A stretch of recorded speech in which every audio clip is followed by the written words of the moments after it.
Hello and welcome to our podcast, The Ups and Downs of a Small Business Owner, where we hope to show you exactly what it's like to grow a business. So today we've got Steve Judge, award-winning designer, founder, local town councillor, classic mini enthusiast. Is that how you describe yourself? I think that's pretty accurate. So what made you start as Bonfire Creative Intelligence? I knew when I first left university I wanted to set up a company, but I wanted to get experience first. So I wanted to get experience with as many companies as possible to kind of get an idea of what the flavour of agency life was like. Yeah. And then I was working at a company in Luton called B&B, who were one of the largest agencies in the area, kind of one of the unknown secrets of Luton at the time. They had about 100 employees. I was there for Jamie Charman, and then the other side of him was sort of Jason Pearce. Yeah. And myself and Jamie had a chat one November the 5th, bonfire night evening, saying, should we set up a company? And you kind of, it was just kind of, yeah, well, why not? Then we bounced an idea around of a name and some logos. One of them was Aubergine. I'm glad we didn't choose that. That wouldn't have aged well, would it? No. Not with no.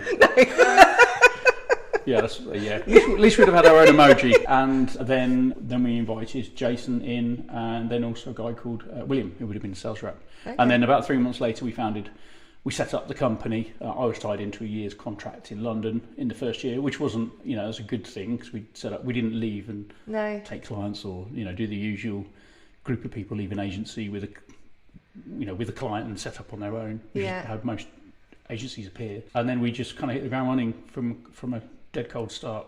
Okay. Wouldn't say that's the best way of starting a company either, but that's what you did. It took about 2 or 3 years for it to kind of, I guess, get to a point where it was a business, rather than us doing lots of freelance work and things as well on the side. But yeah, that was it really. So why? What was the dream? It was to be I think an element of, I wouldn't say control because that's the wrong word, but being somewhat in control of your own destiny, really, and being able to work on the types of projects that you'd like to work on, or at least try to get the work. Okay. Previously in agencies, I had worked at companies where you tend up doing lots of the same thing over and over again. Yeah. And that can get repetitive, and also in those companies you tend to get a life cycle of people of 18 months to 2 years. Yeah. They go on and do. There's only so many times you can do car brochures, so you go off and do something else. So we wanted variety, but I've always liked variety in work. I just like, solving challenges. Working with people to find out what their challenges are, and then helping them solve them. Being sector agnostic as we are, has its pros and its cons, because it's very easy to go vertical. But I guess you could just then go after the work that you're really interested in.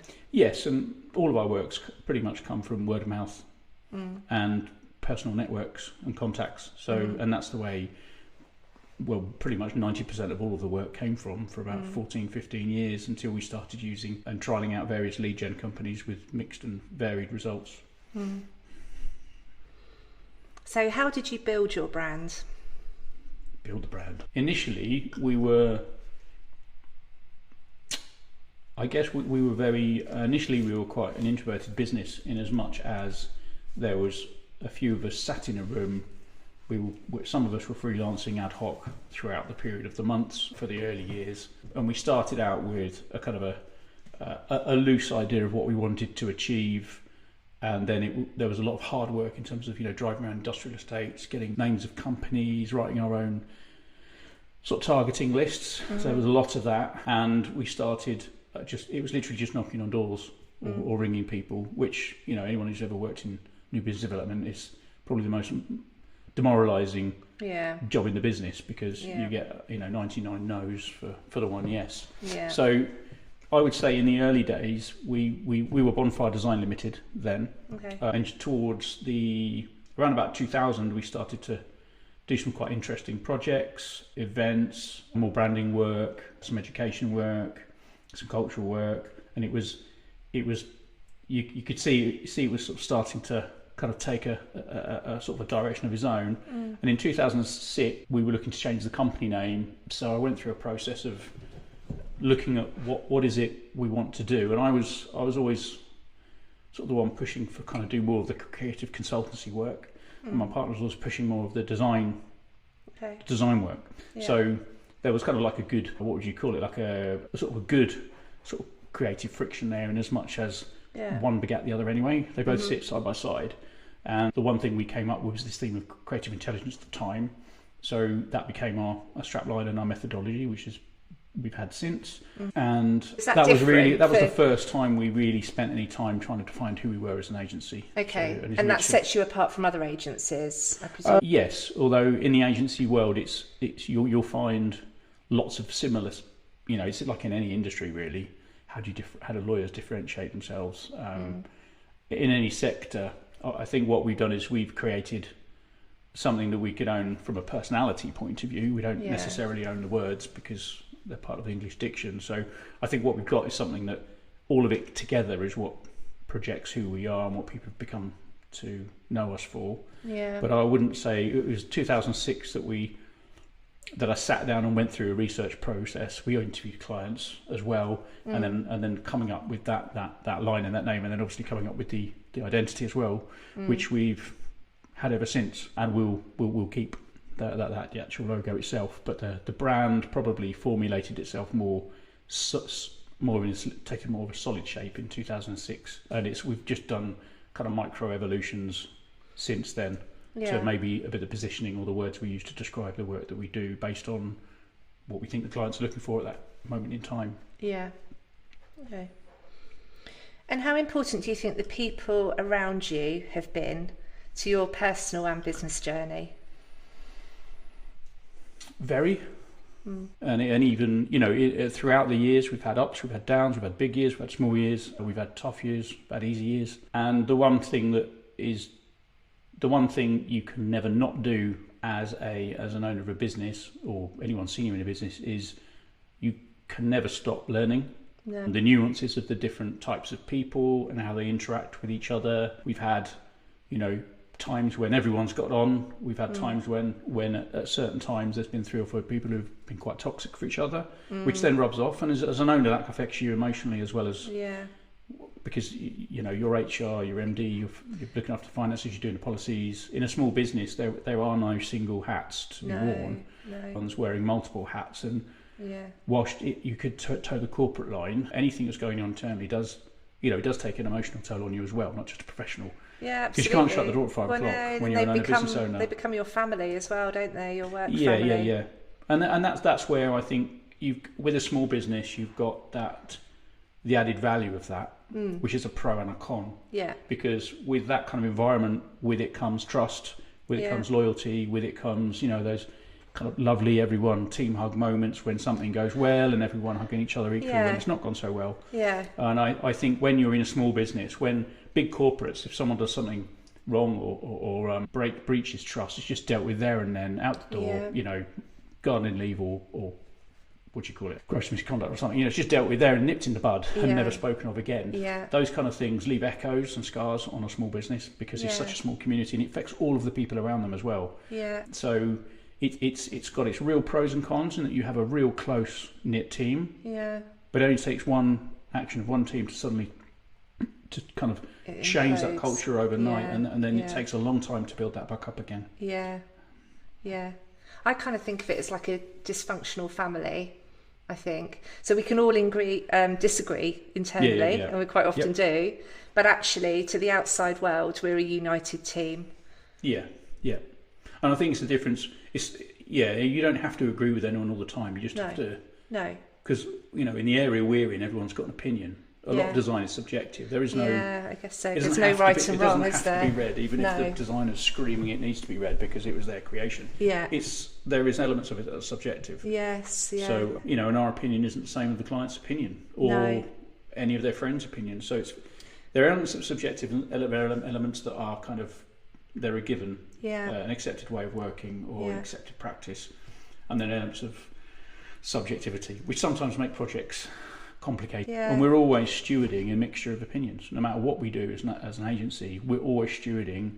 There'll be an amount of rationale, an amount of insight, an amount of data, an amount of facts. Yes. Then there's a whole load of subjectivity. The closer you get to the final output of the visual, more subjectivity. But luckily we can run focus groups to kind of help mitigate that when we can. But not everyone has the budget to do that. No. But it is very subjective industry. Yeah, I guess I didn't think of that. Yeah, I don't really have that. We kind of get to an end product, and that is what it is. You know, whereas actually you could go on ad infinitum, couldn't you? There is no kind of end point. You have to call a line and say, actually, that's it. Yeah, I mean, there was a report I read recently which was very interesting about as a whole. It says that we all suffer from, a lot of us are kind of somewhat introverted, got a level, you've got sort of built-in sort of things like anxiety in the background, like highly creative and highly active minds, and also there was an element of imposter syndrome. Right. And the thing is, if you're a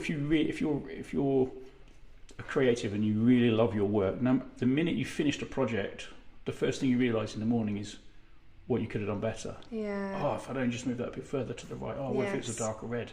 Yeah. Oh, I should have used another font. Maybe the headline should have been bigger. And that's because you're constantly trying to crave to create the best thing you can. Yeah. So the minute you might have finished the project, but your mind carries on with that project for a while in terms of iterations and potential improvements. It's very hard because we're not fixing a car. No. You want a tyre change, is gone, I've forgotten about it. Yes. Were you even a customer? Yes. Go on, thank you. And I guess you don't always know how they're going to land either. Sometimes ideas come out and you don't realise it's going to actually just take off. Yeah, and that's happened several times. There's been several times when we've come up with a seed of an idea and it's a good idea and we present it to the client and then it triggers something in the client's mind and they suddenly see something which we never saw because that wasn't the brief we were given. No. We recently did a project for a charity last year to come up with a sort of a local campaign and that something went off in their minds and that's now been developed up into a full, wider, big, long-term brand concept where it was going to be a one-off campaign. Right. And they saw much more in it than we did because we were only answering a very limited brief. Yeah. But having worked over the last 6 months trying to build up that toolkit and looking at the media laydown and looking at what it can mean to them, it's just, and you look at that and you think, oh God, that's such it's such a cool idea, but B, what an impact it's going to make on their business. It's the same idea. It was that idea has grown legs and will now live way beyond its initial kind of reason to be. Yeah. So, which is going to be fantastic when it launches next year. It's a really, really nice, really high impact project. So, really proud of that as well. But there's been many things we've done in the last few years, which has been, I guess, different because we've been in different times. Yes. But it's always. But I think one of the things I always like as well is about what we do is getting feedback. I think that's when clients say well done. Yeah. Which is always good. You tend to hear. People, the only time you get feedback normally is when something's gone wrong. But we are quite lucky, and as over the years we've had a lot of positive feedback and reviews and recommendations and customer surveys. So we're quite fortunate in that. And I look back at those, and they always remind me why I'm still here and still going because we're here to serve our clients, but at the same time we're here to keep ourselves mentally engaged, stimulated, and just doing good things. Doing that. You just want to feel appreciated as well, don't you, for all the work that you do? Yeah, and there's I've got I have a huge amount of respect for my team, and I've always shown respect for my team throughout all the years. They've all been given, very wide scope to use their own initiative. We've never really had a top-down structure at Bonfire. It's all been very flat, which also has its challenges because sometimes you do need that sometimes. I think it's quite interesting sometimes just to let people go because sometimes, a bit like projects, they just go off in a different direction and sometimes that can even open up different opportunities for you as a business owner. Yes. Because you can offer different things that you didn't know that you could. Yeah, and there's been quite a lot of that in the last few years as well. Yeah, and the employees tend to be a lot more engaged as well because they're doing something that they love, aren't they? Yes, absolutely. So what's been your biggest failure and what did you learn? Ooh, biggest failure. What's been our biggest failure? That's not easy, that one. Probably, I think my biggest failure was stepping away from a client at a critical time in the life cycle of that client. Right. At the request of other colleagues at the time, and then not having my finger on the pulse. Okay. And so knowing what was really going on with it. To step away? At the time, it was I didn't get on well with one of the other directors at all.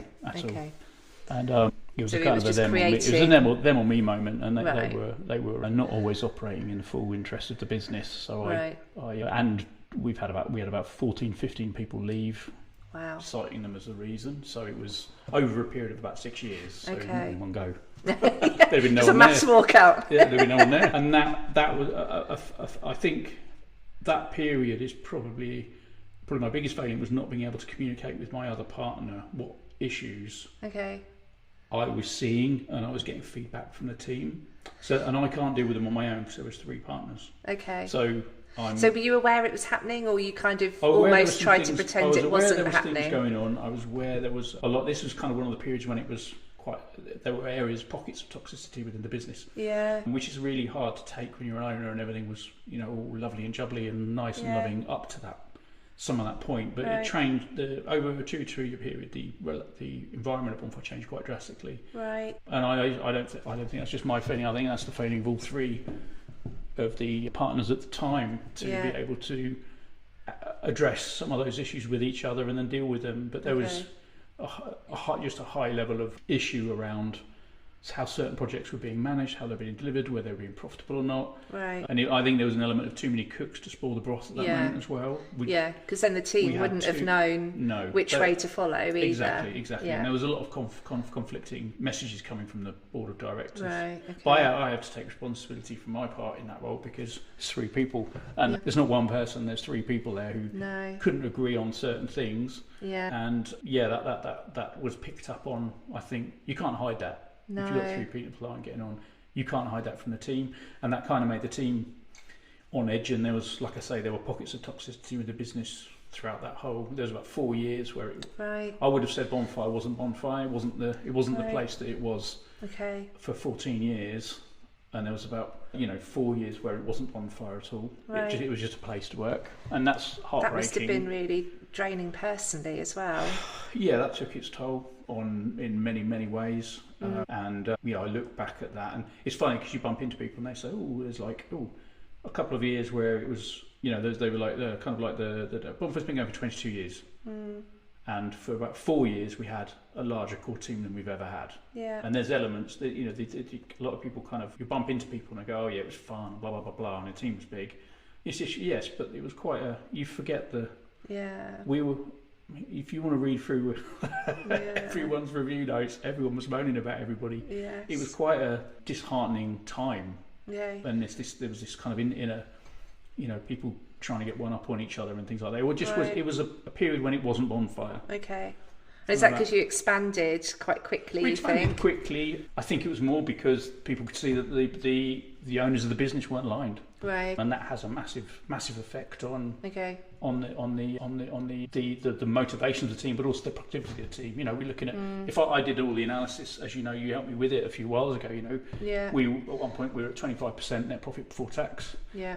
Then it would drop to 23, then 14, then 14, then -5. There's only that is the output of a dysfunctional leadership team. Hard to see when you're in it, though. I think. Yeah, it was very hard to see because everybody points fingers at everybody else, but the nub of the problem was the board weren't really in a line, and that is the board's fault for allowing that, and it was the staff picked up on that, and they were rubbing against each other as well.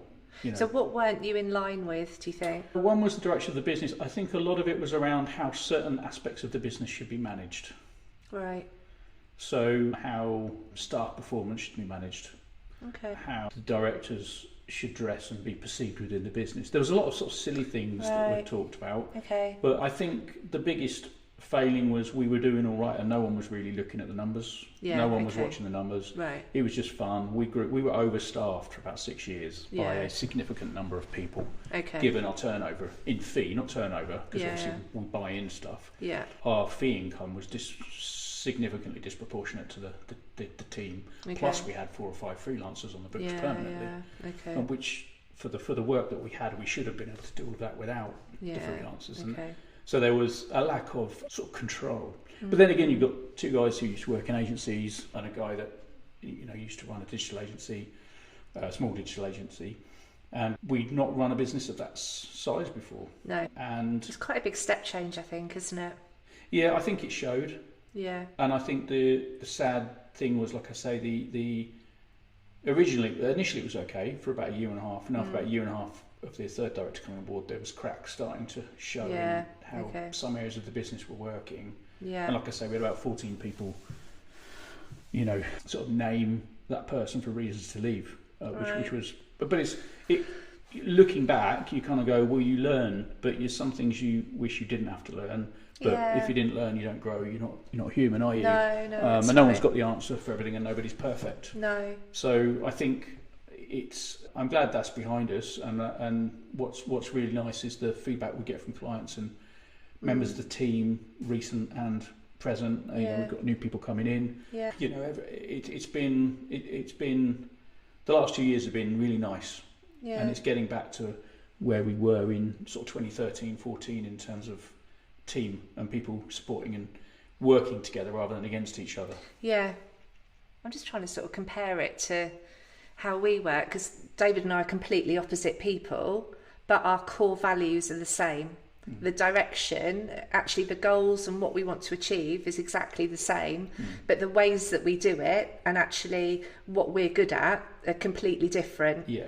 But what we do is talk it through, and there's no blame between us. If someone does something, you're like, yeah, okay, it sounds like a good idea, but I've got no idea. You go with it and we'll see. And that's the benefit, I think, of being a smaller company, isn't it? Actually, you can change direction quite quickly. Yeah. But you're right, you learn through the mistakes. Yeah, and I think it's, people... Everyone has a story, don't they, in their life, work and personal. Yeah. And over the years, you take knocks and scrapes and bumps and you build up your resilience. And some people build up their resilience. Others, it will stay where it is. Yeah. And I think one of the things that I've learned is how to kind of reflect on things I've always been very pragmatic about things. And I look back and I kind of say, right, okay, well, I know what role I played in anything that went wrong, and I can see what roles everyone else played in what went wrong. Yeah. And I'll carry only my misgiving, shortcut fallings on my shoulders. Yeah. I'm not going to carry anyone else's. That's for them to carry. No. But I think most people looked back at various things during that period. They would all reflect and realise that there were failings across the business and the whole team at the time as well. Yeah. But that's due to the fact that there was no the leadership that once had been strong had been torn apart by the director coming in, and then it was never repaired after that. It was never repaired. No, it just shows, doesn't it, how quickly just one person can, like a pack of cards, isn't it? It's hard, but the thing is also, it's like at the same time you could say, well, I learned at least. It's good to learn these things, so you don't get caught. But it's nice not to have to learn anything. No, I know, but so just to always go smoothly. But that's not life, though, is it? You get richer, you get wiser, you learn how to spot things sooner. Yeah. You know what to keep your eyes out for, and not let your big brother or anything like that. But you learn running a business. You see so many different types of personalities and the way they react to different situations, that after a while, the more people you work with, and the new people that come in, it makes you more aware of everyone's different and individual needs, rather than a one hat fits all kind of corporate approach to business. Yeah. Which is the wonderful thing of having a small business. You haven't got that. You only employ people because of the flavour they bring to the soup. Everyone's got their own ingredients, whereas corporate, you want someone who does a straight jacket of more of I need someone to fit this box right now, and I need 1,000 of you. Yeah. In a small business, you can be very flexible with the types and the skill sets of the people you employ for roles. They don't necessarily always have to be the traditional person that fits that box or with the same qualifications as the person was there previously. No. You've got much more flexibility to try and work with the opportunities that their experience brings to the table, and feed them information that they need to do the role, but then they can feed in things from another perspective. It's not necessarily the role that they've always done their career, and they might have a completely different aspect on it. But we at the moment it's very much it's a really, really I'm really happy to say this back to where it was in 2012, 2013 in times of a kind of like a sort of the team that we've got, It's pretty much the same team that we had back then as well. Yeah. So Just people just come, a bit people happier. go. They're all part of the story, but there is a longer story Yes. to most of those short stints. So it's nice. It's nice, and I'm still proud of the work we do, and I'm proud of the work we do with our clients. Yeah. The relationships we've got are, solid. Yeah. We've got some really nice people. We've worked with some horrible people over the years. Yeah. Bullied staff. Right. Bullied directors. We've But had again, staff in that's the good tears. thing about having a small business. Like, that's in your hands to change that, isn't it? Yeah. We had a medical client many years ago that had one of my account managers at the time in tears. They weren't a client for much longer. It's just you can't accept that kind of stuff. And and there was another client which we just put up with for years, who bullied the lead director on that account, and also the junior account manager that was working on that account as well, which was, it's horrible to see, but it's not. We've all got our responsibilities to ourselves as much as we have each other. Yeah. And we had a big team, but some relationships just carried on. We're allowed to carry on, and luckily, eventually people change. Well, so we were in a really good position now with a lot of those clients. But equally, some of them have gone because we just can't. Doing work, one thing. No. If they're paying millions of pounds for a small job, fair enough. You probably take a chin on it, or at least. Yeah. But it's very hard to work with people who do not treat people well, fairly. No. And again, being unappreciative of what you do. No one likes to work. And no one wants thanks all the time. But, for someone to acknowledge the work that you're doing is as important as getting paid sometimes, isn't it? Well, I'd rather work with a load of people that are nice on a low margin than a load of people who are absolute. Yeah.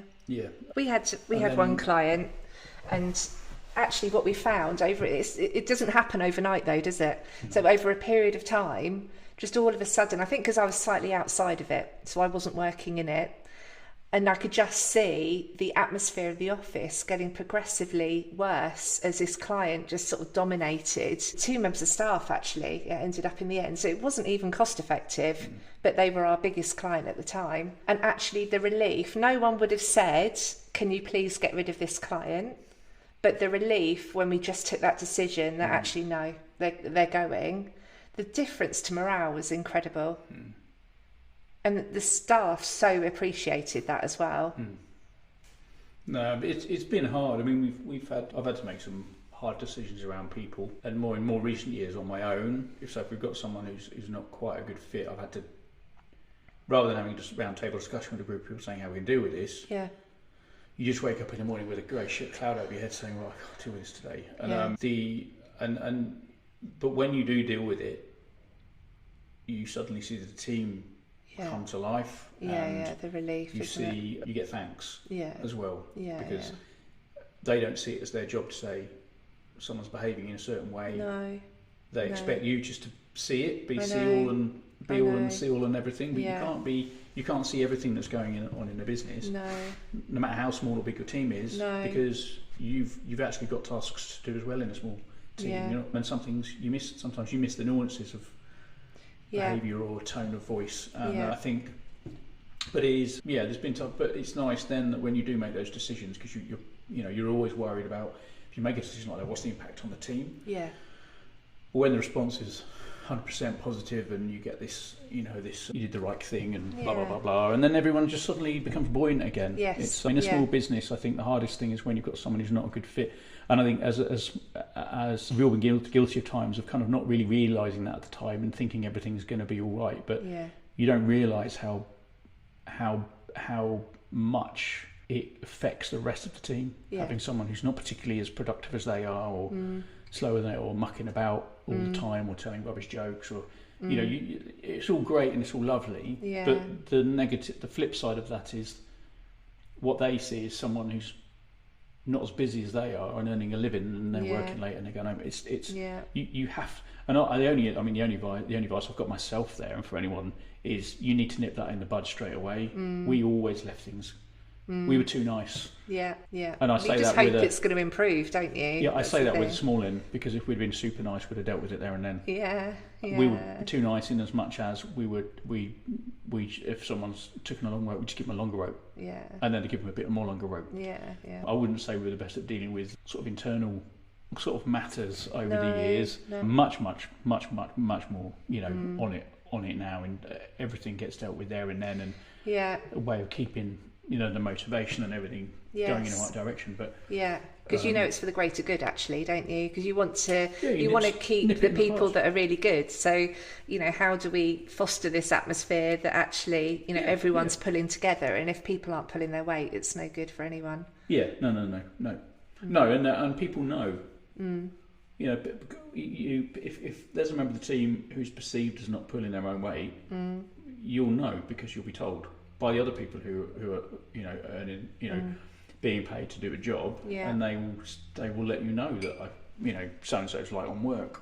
And through that 4-year period, there was one of the account managers. All of the other account management team were saying, he's not doing any work. So I'm busy. What's going on? And that is demoralising to them.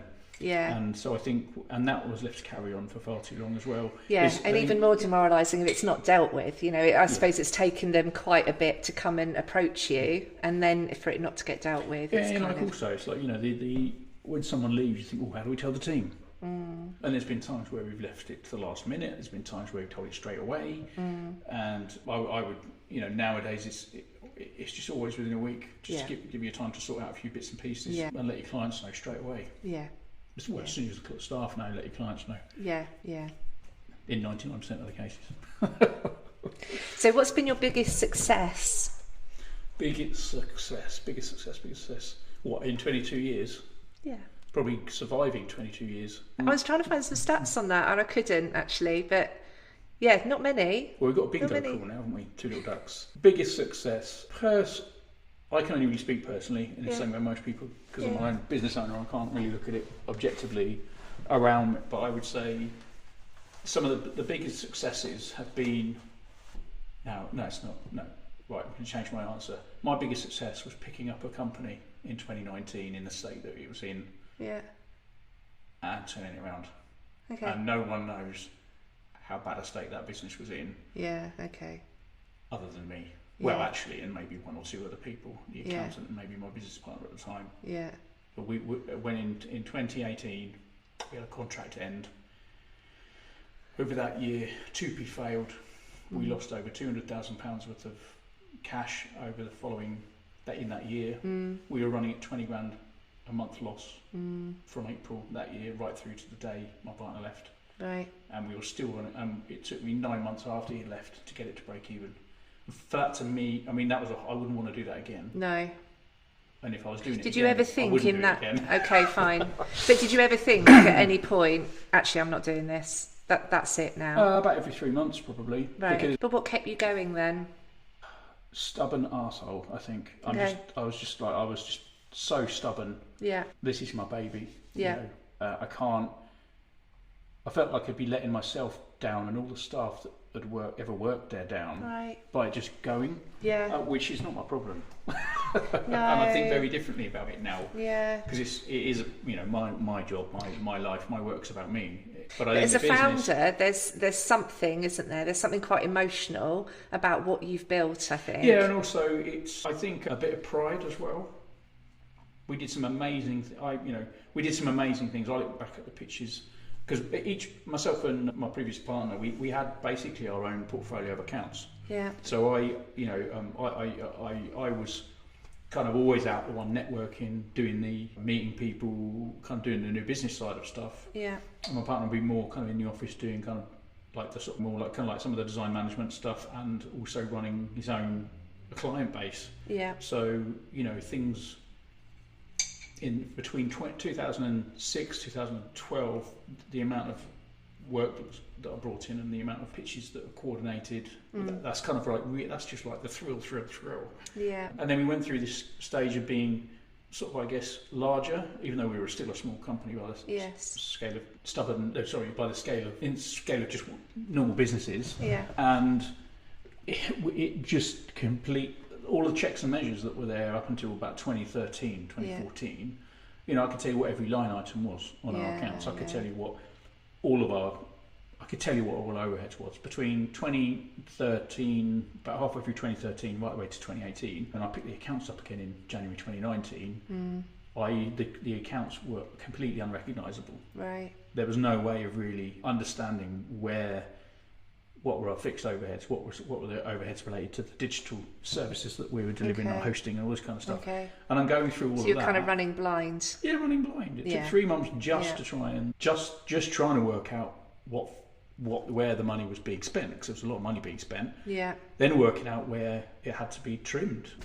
How would have I known that our hosting fees had gone from something like £1,000 a month to nearly over £10,000. Right. And that was after a year when people had said they'd cut them from 6 to 3. Well, that's because half the stuff that was on going through the business wasn't actually in the right box. It wasn't, it was just a mess, an utter mess. Right. And that took its toll, because you're constantly finding things, and you were part of that journey, Katherine, for which I'm grateful. You're probably not. No comment. Unpicking that was hard work. I know you were there for the second year, the final bit of the unpicking. Yeah. But 2019 was the hardest unpick. What happened, and then also it was 9 months to get it to sort of break even, and I just thought, you sit back, not relax, but right, I've done it. You've done it. You've weathered the storm. And then we had, so we got to break even Q4 of 2019 through our interviews January, obviously. Yeah. Through to January 20. Yeah. Was break even. So we made a quarter, nice and stable, brilliant. And then COVID hit, which was.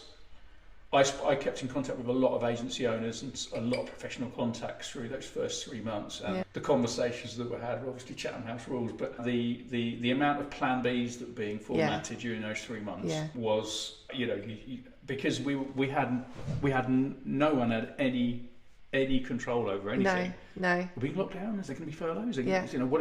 So unknown. We're all locked in our homes. We're not allowed to leave our front doors. No. I know, and the rules were changing all the time, weren't they? The government help was changing. Yes, but luckily it kind of levelled itself by June. But by June, as you're aware, work has started to come in. We'd already picked up a number of clients over the previous 12 months. We had a really good run on onboarding new clients, as you know, towards the end of 2019 and through into 2020. Yeah. In 2020 we were picking up clients.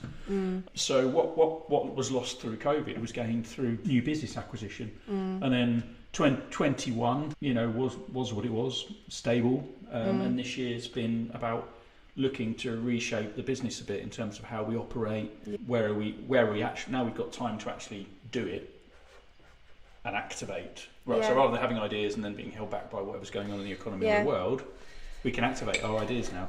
I completely agree, and I think actually key to that success from an outside perspective was your ability to actually take on board all of this information and go, actually, this is what we need to do to get there. You knew exactly what your break-even point was, but it was the point that you and were... I know that on a monthly basis going forward as well, thanks to yourself as well. But it was the ability to take that information and act on it, wasn't it? And actually not just sit back. And it just shows, actually, if you take your eyes off the ball, because who would think, 15 years into a business, you would think at that point, it's all running. Yeah. We've done the hard miles here. No, we haven't. And then hard miles were still to come. Yeah. Funny, isn't it? Actually it just keeps going, this journey. You can't ever afford to actually just sit back entirely. No, we've been very lucky. For 14 years we were very lucky. And a lot of that was making our own luck by being out there, talking to people, being in the right place, right time. Employing people, word of mouth references. We were in the right place at the right time a lot of times. And all of that work that you've done building the brand as well. So by that time, you were known. You're very known locally, aren't you? We were going to put a new website live in, when was it? 21, beginning of 21, and then we put all of that projects on hold just to see what 21 looked like. And now we're at a place, obviously, as you're aware, we're about to launch a new website, which looks pretty cool. It does look cool. We now know where we're going, and next year we've got a good pipeline. We've got some great client relationships. We're doing some great work. We haven't been able to talk much about it on socially, not because we didn't want to, but literally it's been full on client. Looking after the client, full on client service the last 18 months.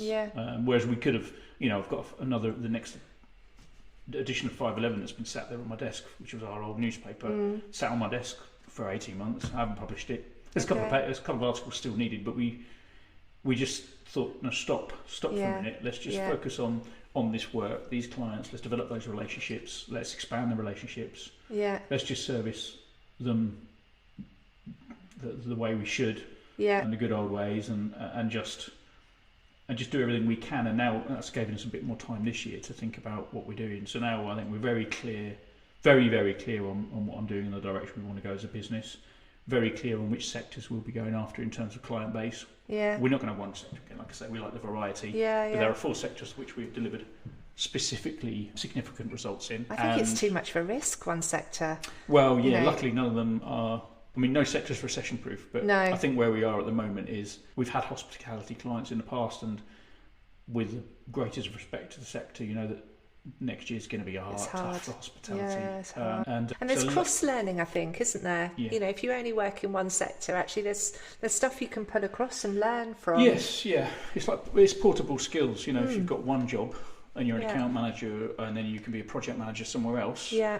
If you can manage clients, you can manage suppliers. If you can manage a project, you can manage any project. A project is just a series of steps. Yeah. And I think with you know, our skills are being able to help solve business challenges and come up with hopefully a solution which works well. And each time you work in a different sector, you learn that the nuances between the sectors, but also, like you've said, you can, if one sector has only marketed themselves in one way, because that's a traditional way that an engineering sector markets themselves. Yes. And then you work with a tech business, like a software business, which is ultimately selling something complicated or technical. Yeah. They might be doing something quite radical and interesting, and then you can turn around to the engineering client and say, well, actually, why don't you try this? Yeah. You know, we've done quite a bit of that in the last 2 years, especially working with some of our clients to get them to think, you know, outside of their comfort zone, and they've tried something, and we've done lead gen campaigns on LinkedIn with massive results, and they thought it wasn't possible ever to generate business from social media, because it's not their natural place to think of where to work from a marketing perspective. But now it's part of their ongoing, you know, kind of annual plan and agenda. So that's been really rewarding. Yeah. Because we'd have never been able to do that 4 or 5 years ago. No. We'd have never been able to get that shift in thinking. No. But changing the way we think and the way we talk about things has enabled those conversations to now kind of happen, and also the outputs to be delivered. Yeah, brilliant. So who's been your most important professional mentor, and what have you learnt from them? One. Go on, you can do more than one if you want. I think the most important mentor I've had, that's unfair on others actually. I've probably had 3 or 4 people I would class as mentors in my life. Okay. First one was a guy called John Lowe who was my mentor during my master's degree, which was a sort of research. It was visual communication, but it was half a research degree as well. Yeah. And he always used to sort of, you'd meet, you know, once a month, and you'd have a catch up, and he'd always say sort of a couple of things that always kind of resounded in my mind. And he said, Steve, when you set a business, you should never let money be your goal. Okay. Just try and find a space where you can work and be happy, and focus on trying to do that to the best of your ability, or the best of your, you know, the team that you assemble around you. Yeah.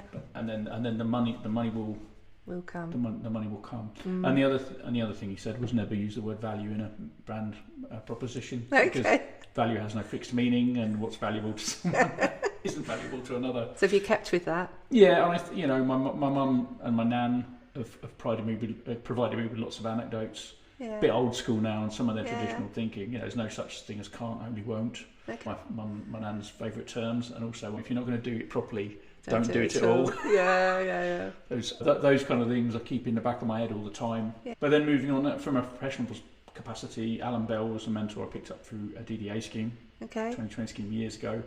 I've always kept in contact with Alan. He's been a real, you know, source of balanced view. My business investor Martin is very pragmatic about things, having bought and sold run and sold a number of companies. Yeah. And then I think Phil, who's sort of been part-time MD for the last couple of years, you know, having someone, I mean, he comes from a very different background. It's kind of more corporate, so you tend to have a lot more politics and democracy and or lack of democracy in some cases. But having someone who's been from a more corporate background, which I'm not from. Yeah. And everything I hear about it, I wouldn't want to be from. No. But I respect why they exist and why they have the process and the policies and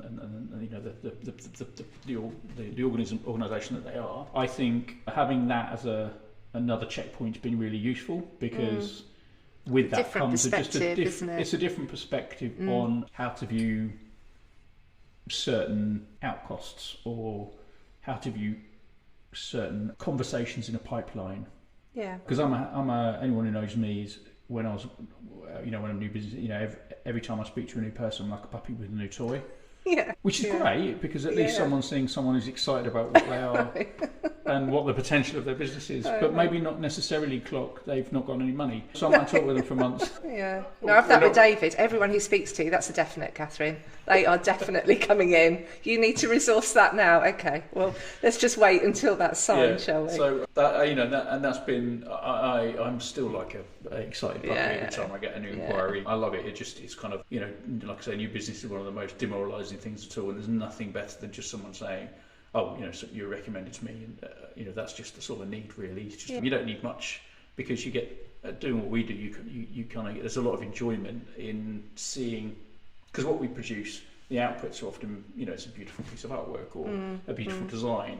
So you've got your business functional relationship with the project in terms of a delivery date and a schedule and a budget, hours spent over hours billed, and you've got the business side of it. Yeah. But then right at the end of it, you've got this creation that then goes out into the world, which lives beyond the project. Yes. So you've always got that there, and that's something that's nice, because everyone can.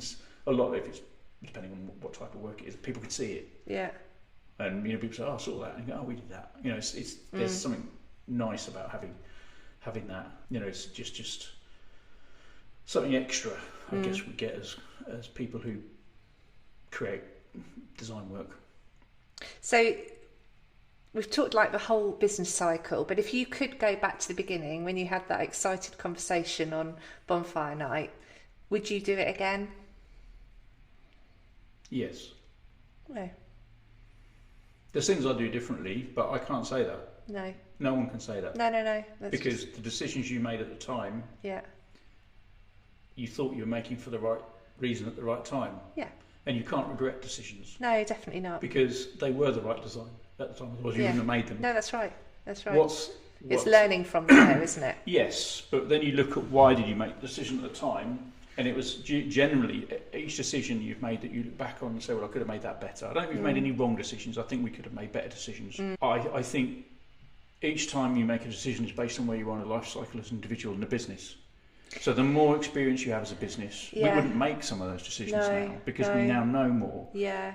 But if you didn't make those decisions at the time, you wouldn't have learned and grown as a business and as an individual. They're very intertwined, aren't they? So it depends where you are in your personal life as well. That has a big bearing on the risk taking that you do as well. Yes, yeah. I mean, running a business is a risk. I don't think anyone actually appreciates that's working for the business at the time. No. They don't understand the responsibilities that the people have. Yeah. And they can be quite sort of flippant or, disrespectful at times with regards to how things work and the structure of things. And, we've had some tough conversations with people over the last 22 years. Luckily, nothing recent, but it's the respect is the key, is the most important thing. Especially in a small business, because you can't and trust amongst the team as well. I talked about trust earlier. Yeah. Trust and respect are the things that, and loyalty. Yeah. They're earned. Yeah. But they're fundamental values, I think. If you don't have those, it's really difficult to function as a team. And like I said, there was a period in time of about 4 years when that we didn't. No.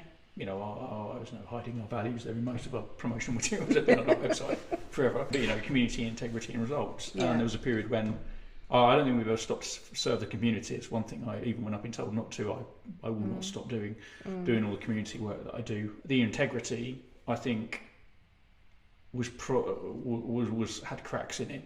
Yeah. The results were good, but that middle value is the bit that kind of actually builds the relation. That's the bit where the relationships are. Because you could have a team that don't get on at all, but if the outputs are good, everyone's happy, right? The clients are happy, you're getting billed, you're getting paid, they're getting paid. But it inside, it's a bit like the swan on the water. It looks just gliding along gracefully, and then the feet are going like crazy underneath.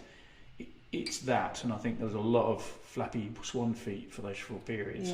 Running around late nights, things being sorted out at the last minute, which shouldn't have been sorted out at the last minute from staff about each other. It was just an unhappy. I would say it took a huge toll on me. Bearing in mind I was going through divorce at the time as well. That doubled my personal toll. In as much as that was probably the worst 4 years I think of my life. Into working in an environment which was once beautiful, becoming toxic. And people just don't see it because they weren't there and I wasn't in all the review meetings either. I can go back through and read all the review meetings, but so many people were complaining about other people in the business, and just draining. It is draining, and you just think, why can't everyone just get along? But like I say, the directorial team was in pieces from about 2013 onwards. The crack, well, not in pieces, cracks started to appear, which you can't hide in a small business. Amazing though, the ripple down effect of that, isn't it? If you're not united. If you're not united, what happens? But also there's an element there. We had this big office move around once, and there was an office created for the directors, and then there was a studio, and then there's an account management. I'd always either worked in the studio or in with the account management, so I basically stayed down in account management because I couldn't stand being up in the office, like away from where I like seeing and hearing the stuff going on around me. And it was at the opposite end of the building, which made it even worse. So for sure, there's lots of team members that would look back and go, "Oh, look, why did you put your office? Why is directed? Did you go to this other building?" What are you talking about? Because that's how someone laid the plans down. I thought that was a great idea. It wasn't a good idea. So that's why the worst decision we made. And then we only got halfway. We put a budget together for the project, to do the whole building. The meeting room and the director's offices got done right at the back. The upstairs studio got done. We'd gone over budget by 36%. Wow. On just doing that bit of the whole project. And then we never got downstairs done, which is where all the account management and reception area was. We ran out of money to actually do that bit. So not only did we not get it finished, but we went 20 grand over budget to do what was done. And I don't think it was the right outcome either. Looking at how the dynamics of the team over those. And again, how does the team view that? Oh, they had enough money to do their offices. Nothing for us. No. And I was very conscious of that. It was like, when are we going to get the other bit done? Because it was the account management team's area that didn't get upgraded, which is pretty much where I worked for probably 40% of my week. Well, it wasn't absolutely rammed, but there's lots of things you learn. But we're replanning the office space at the moment, and it's such a nice space. But there's much more life in it. And we'll get much more use out of it as well, as others will as we start to turn it into the building that we want it to be. So, what's been your happiest time? Now. Oh, that's good. It's the right answer. Yeah, I have to say that for the wife. No. Right now, all joking aside, one of the biggest things that can be in anyone's life is love and happiness, and that's I didn't have that for quite a long time, and I mean probably going back about 15 years. There's been this sort of absence, and I'm in a place now where I've met an amazing person. I got remarried to Lisa in July. Remarried? No, never split up. Got married to Lisa in July. Now I'm in trouble. Be careful, And it's nice to be with someone who's got your back, and I've got her back, and we just work together so seamlessly. And I've not had that before, and it's just so nice when it happens. Even over the years at Bonfire, you can't help but we can't all kind of help but know what's going on in some of people's personal lives, and there's been, people with their doors packed by the front door several times, and, there's been affairs, and it's just, you hear and people forget, you hear and see everything when you're in a business, regardless of whether people everything gets back to you. In a big company, not so. There's literally the walls. There's too many walls in the way. But in everything gets back to you. You're with each other all the time, aren't you? you found? It affects you, but I think the most important thing for me right now is knowing where I'm going with the business and knowing I've got the right people around me. People I can trust, people that care about what they do, and I'm with someone who's 100% behind me all the way. Gives you that freedom, I think, to just make the mistakes, doesn't it? If you know someone's just there for you, regardless. It means you don't have to worry because one of the key things that keeps most business owners up at night is failure. Yeah. Oh, I've got 3 months of orders, but what about month 4? Yeah. And we're in one of those industries where unless you've got lots of retained clients, you're always looking at 3 to 4 months ahead. Yes. And even projects you're told that are happening in 4 months can get cancelled. Yeah. Because that's just business, that's life. Yeah. So you're constantly you're constantly trying to fill a bucket with holes, which was an analogy someone told me many years ago. But that's the professional services model. You'll fill it at the top, but there's always a couple of holes at the bottom. Yeah. And that is pretty much every business model. No one retains it. 100% of all customers for the entire life of the business. No. And that's one of those things. But being able to just relax and just sit back and just say, let's enjoy the ride, I think is a better place to be sort of mentally than what's happening in 4 months' time. What's happening in Q2, Q4, Q4. So you're really happy with your work-life balance now? No. I need to work on my work-life balance. Okay. Yeah, I've been told. I think, though, that's something to do with, again, being a founder and a business owner. You think so? I think so. Well, we've talked about this, haven't we? We email too late at night. We're always on the end of the phone. There's no balance in that. But the difference is that we're choosing to do that, aren't we? Yes, and I think, but there's a it's the thing that people keep telling me is, but what do you think's going to happen if you didn't send an email? I know, but it doesn't stop you from doing it, though, does it? Yeah, sit down and watch Netflix. But I was just about to put your phone down, turn it upside down. I'm just going to press send. No, well, I think also it's kind of, it used to be, I knew, generally speaking, no matter how hard or long my day was and how many meetings I had and what work I needed to just sort out before I went to bed, I'd probably be done by 9 latest. Yeah. Because things happen in the day. Yeah. You need to have conversations with team, with clients. Yeah. And as an owner-founder in a small business, you've also got work to do, a job to do, as part of the team. And trying to fit all that in a day is hard, so you'll always end up doing it. But since flexible working's come in, and everybody wants to work whenever they want, whatever, and when you look at it from the client side point of view, normally your new clients are in between 9 and 5. So as long as you were in at some time in those core hours, you could service all their needs. Yeah. Well, client, most people, I can get emails from nearly anybody. Yeah. Now at any time of night. Yes. Yeah. And with us now working across a couple of time zones as well, they can come, even at more obscure times. Yeah. I think it's probably work-life balance has probably got slightly worse since lockdown, because flexible working has literally meant it's opened up accessibility. Yeah, so it just means that you could work 16, 20 hours a day. During 2020, we all had to be a little bit more flexible with everybody, what hours they worked, could they start early or start late, taking kids to school, kids at home. Yeah. So people might have been working early in the morning, later at night, because they couldn't work during the day. No, that's right. So, and then that's on all sides of the equation, client and agency side. Yes. So you have got people who have actually said that's actually quite a good work-life balance for me now. So they'll do all their work in the evening. Yeah. I'm hoping it all goes back to a little bit more routine in time. I think it's I know we're all in control of our own hours. But exactly, and it's about us having a bit more discipline, isn't it? And I'm not very good at that either. No, I'm not good at time discipline. I work much longer than I should, but at the moment I'm buzzing. I'm very excited about next year.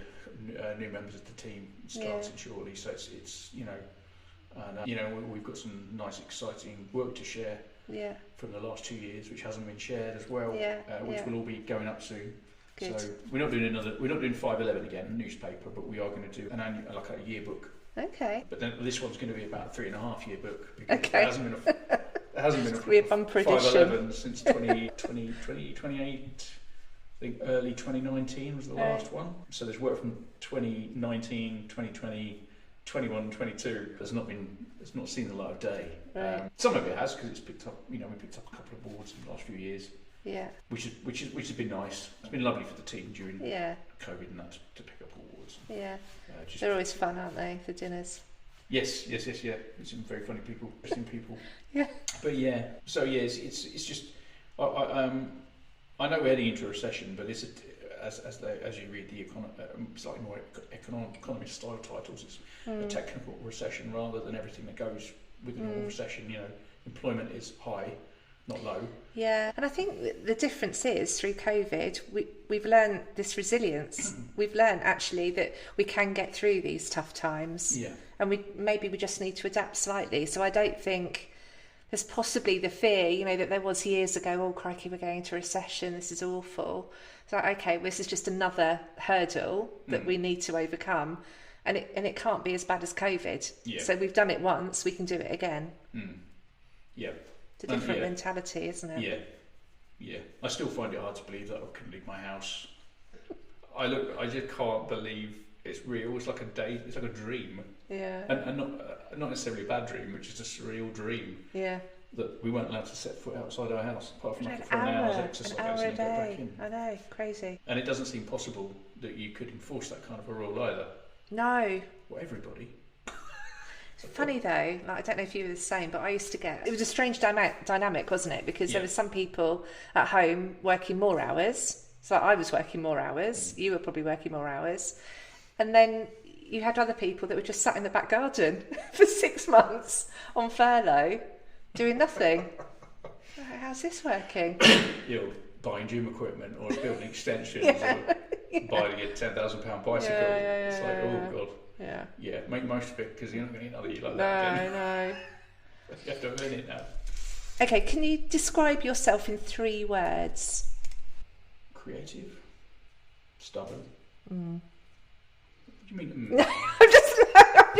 That's what I would say about myself. Stubborn. Conscientious. Yeah. Very aware of other people all the time. Sometimes too much so. Too aware. Is that what your friends would say as well? Would they agree with those? Yeah, I think I probably not, because it's a different environment. Like I'm with people, I'm not with my friends every day, all day long. Yeah. I'm more aware of my staff probably than some of my wider network of friends, because I'm not with them every single day. Yeah. So I don't see the nuances of what their life's like during the day. We only have a good time when you meet up, go for a meal, drink, wedding, bar mitzvah, whatever it is. Yeah.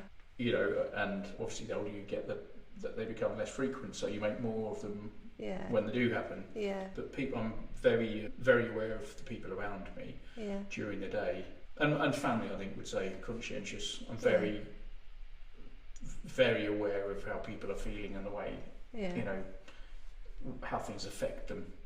Sometimes I wish it didn't, because it affects me, because I feel it as well. And I would say they're probably the three things that I think the fairest things I could say about myself. And what would you like to leave behind as your business legacy? I've been thinking about business legacy quite a lot, because obviously I'm not going to be here forever. Thank heavens. Oh God! It's a horrible world we live in. It is, isn't it? No, but I don't think it's much.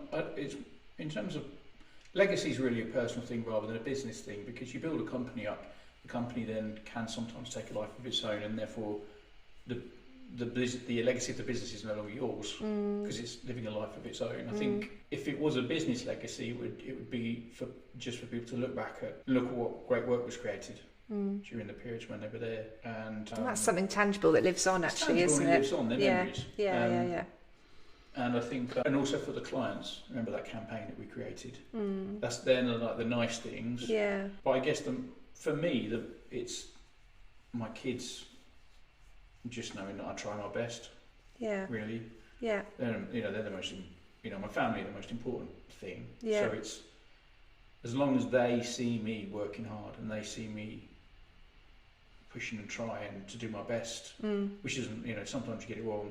As long as the people closest to me can see that I'm always trying my best, and that's the only legacy I want to leave, because I want my kids to think that you've got to, you don't get anything in life without trying and Yeah. putting some effort. Yeah. And I think the best legacy I can leave anyone, no one could ever say that I don't work hard. No one could ever say that I don't put 100% in or do extra hours, or no one can say that I'm not, kind of, excited by opportunity or chasing every bell that rings.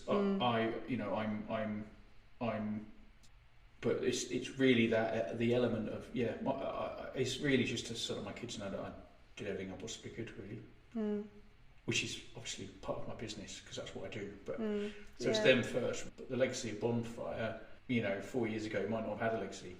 When I took it over, it was it was make or break when I took it over.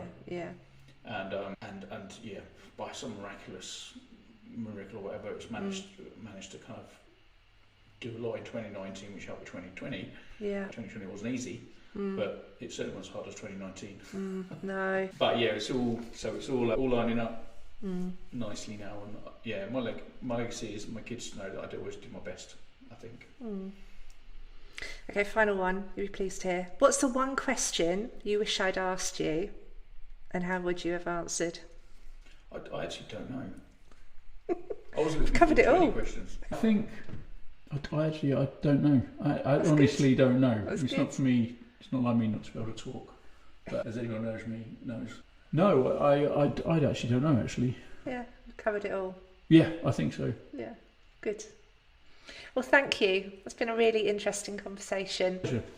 If you've enjoyed listening to our podcast, please like and follow, and make sure you tag us on social media.